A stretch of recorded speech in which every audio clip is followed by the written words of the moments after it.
was the whole conversation was interesting.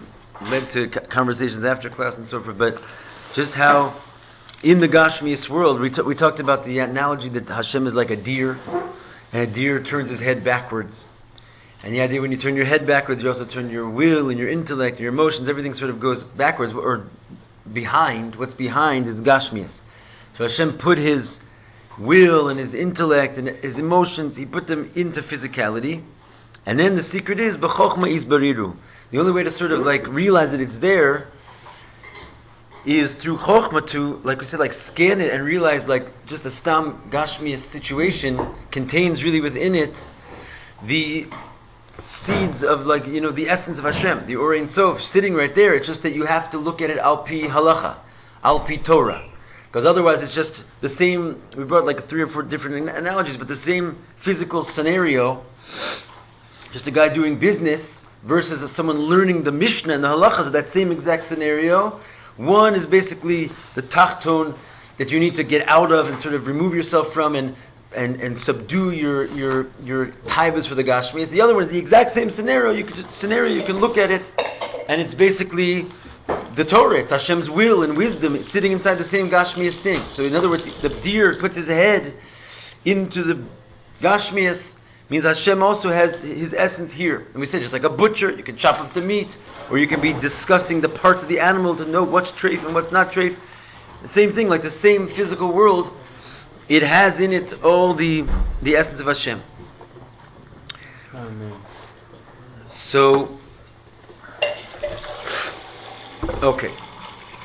Then we said that how do you really find it, is that what's blocking you is basically, there's a wall. And the wall is just you're uninterested, or your inability to basically analyze the world through the eyes of the Torah. Instead of looking at the world through the Torah, you're looking at it through Pashut, being an animal inside the world, being a businessman inside the world, being a butcher inside the world. You just don't make that connection to cross the line to undo this wall, which makes it just Stam Gashmias. Lack of das. It is a lack of das. So, basically just that connection point. So that's what it says, he's standing behind our wall. Meaning that this level of chokhmah and the will of Hashem is behind the wall, basically, of sins, which is, like you said, the lack of das, separating us from what's on the other side of the wall. And the counsel is to look through the windows, to look through the cracks. And we said this is basically what it says, open for me your heart, the thread of the point of a needle, and Hashem will open in response, like this, like the opening of the ulam. In other words, you have to just make a crack in it, like sort of just like hirorei tshuva, just like stop for a second and recognize the bigger picture, and Hashem will help you and assist you and open up from above. Dahainu sheishbor libo leva even lioslo ruach nishbar. In other words, it basically has to do with having a little bit of remorse for being in such a cloud and having a broken heart. A broken heart opens all the doors. Like the famous story of the Baal Shem Tov's.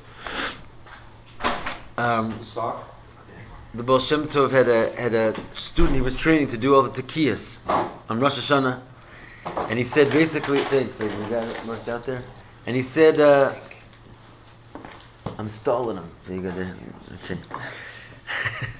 And he said basically, he wrote down like hundreds of different kavanas that he had to know in order to have the tekiyas work. You know, he was basically the Baal Tokeh. So right before Rosh Hashanah, he lost the paper. So he starts crying. Baal Shem Tov comes over to him, what happened? He says, these are like the keys to all the kingdoms above. He says, yeah, but now you have an axe. And an axe opens all the doors, and you don't even need a key, because your broken heart is like an axe in your hand. So this is the same idea. It breaks through the wall. You know, it's really the only thing that's going to get you there is some sort of feeling of remorse that you're wasting your time, basically. And that you have in your hands an opportunity, 70 of 80 years, of holding on to Hashem's essence, which can only be found in the physical world. You can't access the level of Hashem's will in any of the infinite universes, only here. And what are you doing? You're just a butcher. You know what I'm saying? Yeah. So you get an axe in your hand. You break all the heavens open. Because that knowledge too will like break a person. What's that? Because that knowledge too will break a person. That's And also in that story too, he Imagine if you're a butcher and you because he lost the page with all the kavanas on it, so he had to just have in mind just to fulfill the mitzvah. But it was the crying basically and the broken heart, which is basically greater than all the kavanas. Okay, so anyway, what is this really wall? We said it's gasus ruach. It's basically the arrogance, and that's why being a broken heart putting Hashem's interest before your own interest. This is what breaks it down. Okay, so im kol hanal. We're going forward now. The copies are for the next thing.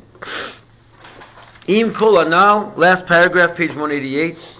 Yuvan v'yivuar heitev inyan Esther.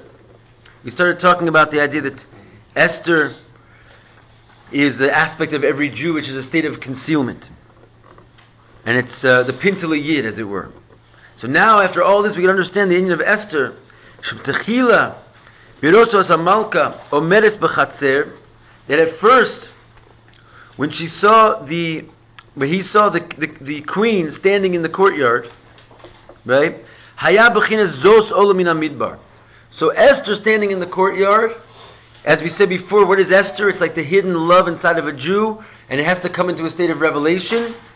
So the first thing, so we said there is basically two approaches that she had with the king regarding the sharvit. One is that she touched the tip of the sharvit of the scepter, and one is that he gave her the whole scepter. So we can understand also there was two levels of sort of divine revelation that this Esther is associated with. One was her coming out of the midbar. Zos olam min midbar was the idea of Zos, which is Knesset Yisrael. Coming out of the midbar, which is basically the weekday, the contractions, which is essentially all the taibas of the physical world, and going up into Shabbos and Yom Tov, basically having aliyahs, which we ultimately said was not the highest type of an aliyah, right? If you're following. But the idea of an aliyah is that at least you have hiskafia, and you push away the tzimtzumim, and you go up into a higher and higher levels of Gan Eden and so forth. You basically lift up the tzimtzumim. So this, when she first goes into the courtyard, and the king sees her in the courtyard, she's at the level of Ola min hamidbar. This is basically Esther just coming out of her darkness, starting to reveal her inner light, but it's not yet. It's just the beginning of the work, right? Because we said the idea of elevation of Shabbos and Yom Tov is not the ultimate elevation, if you recall. Does everyone sort of remember this? What's the negative, so to speak, or what's missing about the aliyahs of Shabbos and Yom Tov? This was sort of the whole point of the maimar. Anyone remembers this? Sort of. Because we said the inyan of an aliyah bichlal is somewhat misleading. In other words, the ultimate level is not connected with aliyahs. Oh, the ultimate level is Hashem's essence down. It's already here. Like nafla v'lo yachol kum. It says basically the whole idea of that pasuk from Ashrei that we don't say with the nun, that she fell and she won't get up. There's no more rising up, which we stripped from its regular meaning, means that we're just like in a fallen state. It means there's nowhere else to go up, because the essence is already found here. Right. And if you're therefore, if you're going up, you're trying to leave this place in order to strip yourself of the physicality. That's a good prerequisite to basically finding the truth. But you will never find the truth in that type of attitude, because you're trying to run away from the darkness. When in reality, where did the tzvi put his head? He put his head behind. He put his head in the darkness. It's just that there's a sort of problem. If you're just stam in the darkness, it doesn't help you. So you have to go through a two-stage process. You have to sort of break yourself and get out and have an aliyah and realize that it's not about physicality per se in its own right, but it's about the mitzvahs that are dafka in the physicality. So you first must go up in order to basically come down back and find that the godliness is right there where you left it. But if you just try and stay, it's like sort of like just capitalize on the physical as is, that's a disaster waiting to happen. That's just like you're stuck in the negative aspect of the physicality. So therefore Esther has these two experiences with the king.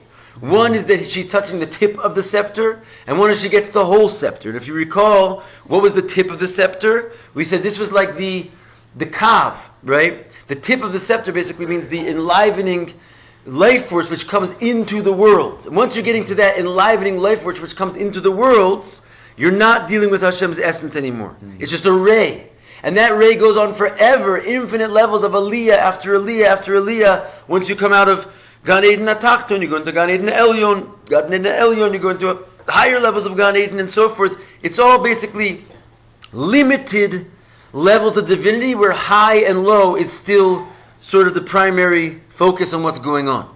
And therefore, even though you can go higher, higher, higher, and it seems like you're getting somewhere, ultimately you're always in a constricted realm of divinity, which is just a ray. So that's all that is called the tip of the scepter. Right? Whereas when you get to the end, which is in his hand, and the whole scepter, that's referring to the source of this ray, right? Which is like the part which is in the king's hand himself. That's the essence, basically, where the ray of light meets God himself. That's sort of the essence of Hashem. So Esther has these two experiences. Esther, again, being the concealed love inside of a Jew, there's two things that she has to do to reveal herself. One is sort of a temporary revelation of coming out of the desert, which is this idea of, if you recall, she was compared to like a pillar of smoke, burning off all of her foreign lusts and desires for the physical world, like a log. The more wet it is, the more smoke it makes. So we said basically this is like burning away the wetness, which is your lust for the world. It creates a lot of smoke, and this is like sort of what happens when we go into Shabbos. We have an aliyah. But that's just stage one. Because everyone pretty much back into the headspace here now? Okay. It's sort of like And Shabbos, Hashem changes from that no longer uses speech and thought to the higher. Right, so that's, So but, that- right. That's another soul. Right, but that's merely an aliyah. Whereas we're talking about the ultimate, so to speak, aliyah, is the essence, where it's not called aliyah anymore. And that's what he gives with the whole sharvit, we're going to see. Yeah? it's sort of like when someone like wants to find spirituality and they leave and go to India or go like a mountain or whatever. Right. And the realize, oh, the deepest spirituality I can do is like have like a much more like loving, deep relationship with my family. Right, Which is where I left. right. You know. Because you analyze the situation Yeah. differently. You look at, and Like you my- realize that it's just like a scenario for you to serve God in. Mhm. It's not something you have to run away from.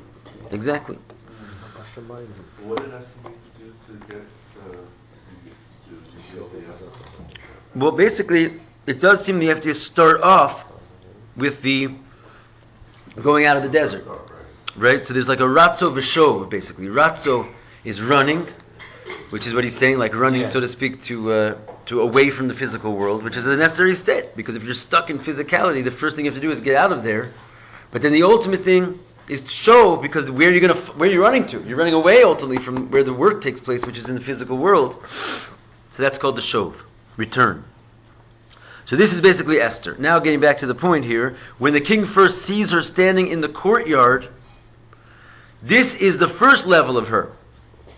Ki gam b'chinas chatzar panimis, because even though it was the inner courtyard, so as it says in the Megillah, lemidbar yechashev neged beis hamelech mamish. It's that level of the inner courtyard is considered like a desert compared to the house of the king mamish.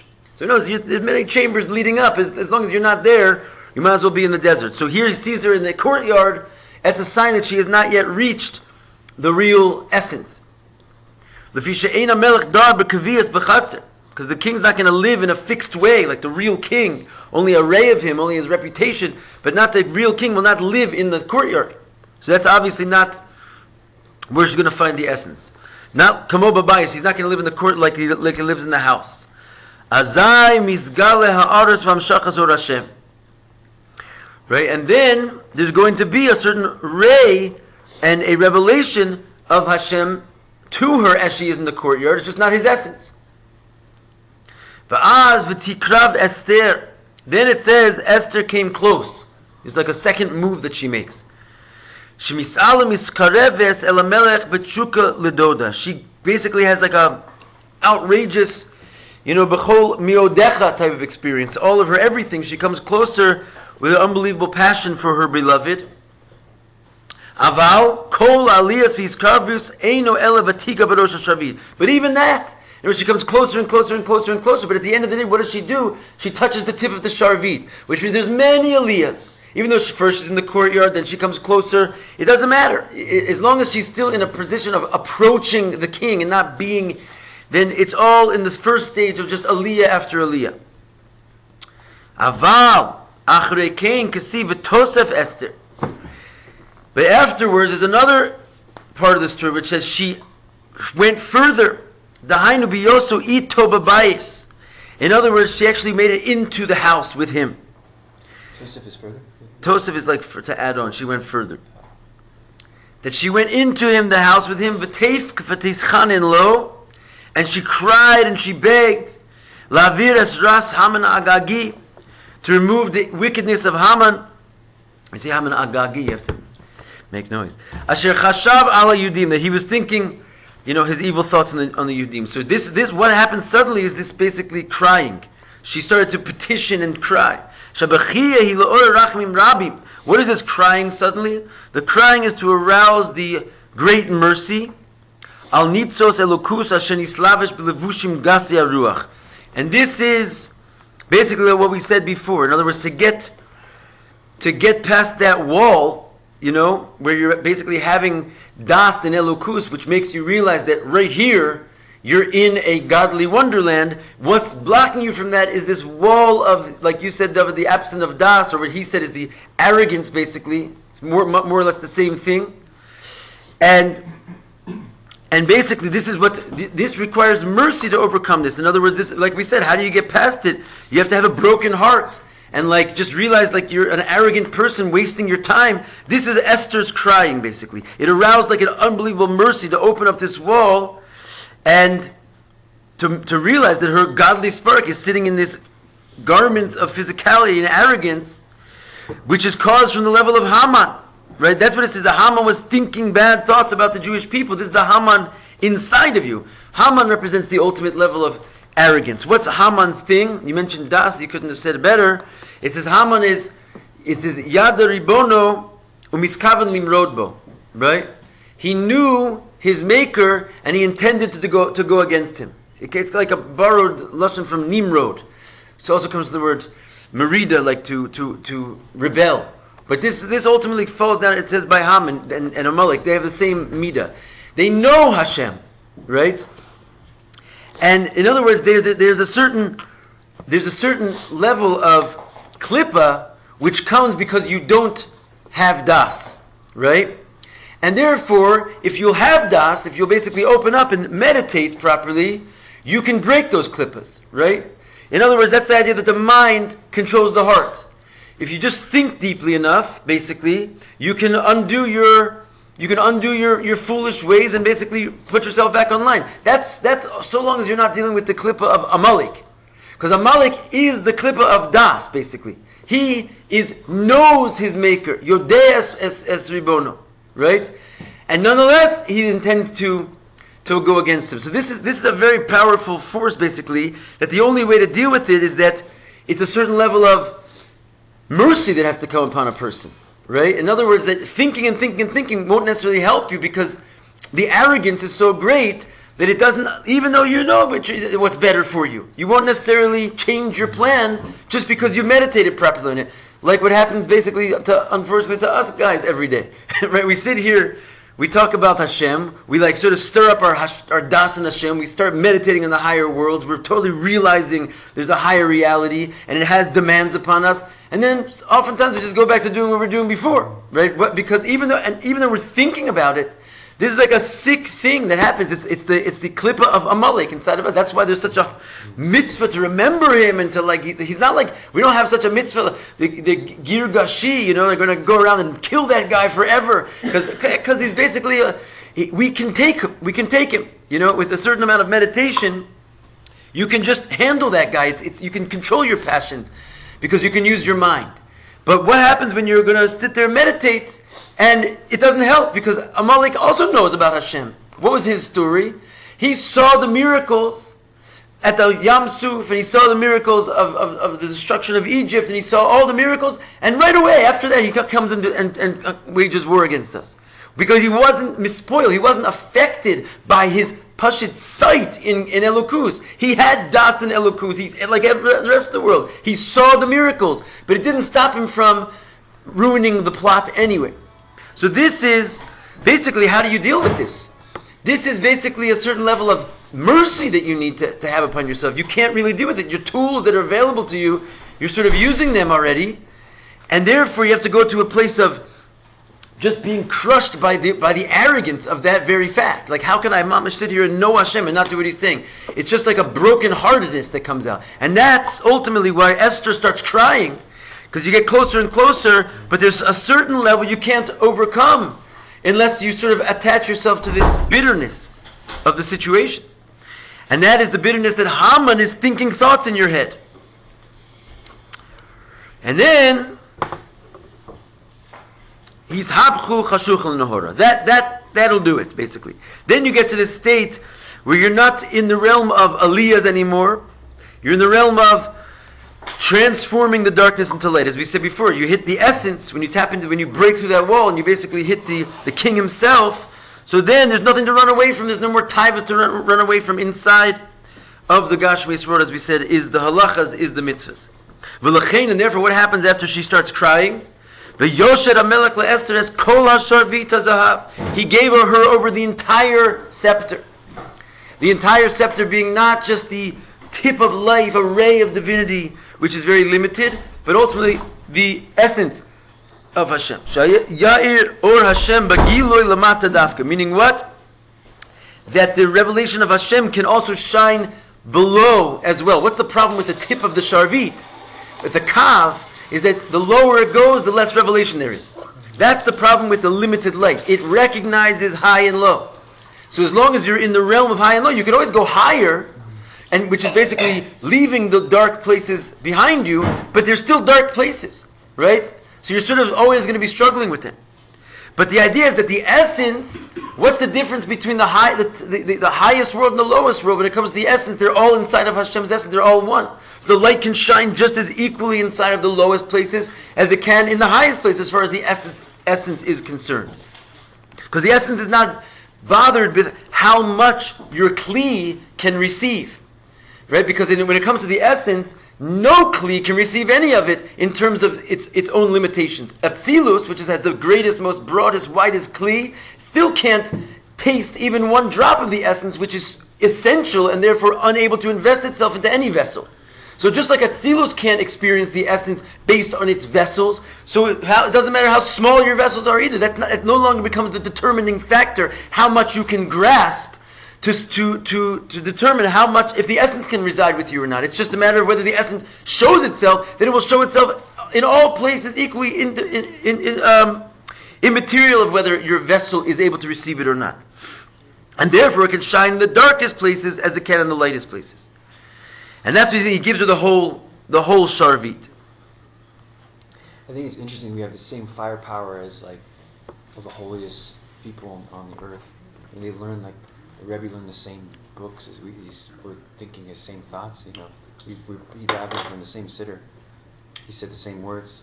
You know, like, but yet like he got to a level that we can't. You know, but doing the same exact thing we do.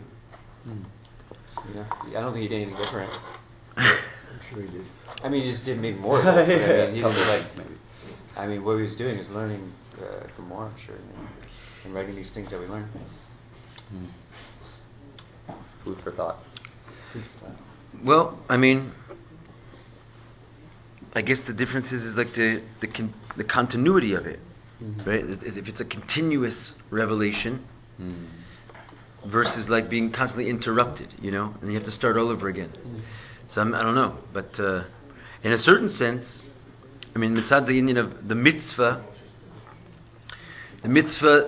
seemingly of Moshe Rabbeinu and the regular Jew putting on tefillin is the same thing, Right. seemingly. But the truth is that even their mitzvahs shine with a sort of different level of brilliance because of the person who's doing the mitzvah. Yeah. You know, so it's not exactly the same, but Right. You guys like the same gun. He's just like better at shooting than we are. Type thing. Yeah. We're like, I don't. Yeah. Okay, so. well, I mean, even I think what we're saying is that even if you're going to do, there's such a thing. Remember we talked about a whole maimar about there's different levels of not doing mitzvahs lishma. Right. And doing mitzvahs by rote, let's say, for example, if there is a way of doing the action, and even in a mitzvah you don't have das of elokus. Okay, that's true. In other words, you're basically not really doing the mitzvah. It's not just stam the physical activity. It's like a whole putting your love and effort and energy into it. So, really, how many mitzvahs are you really even doing when you're doing mitzvahs? True. Good point.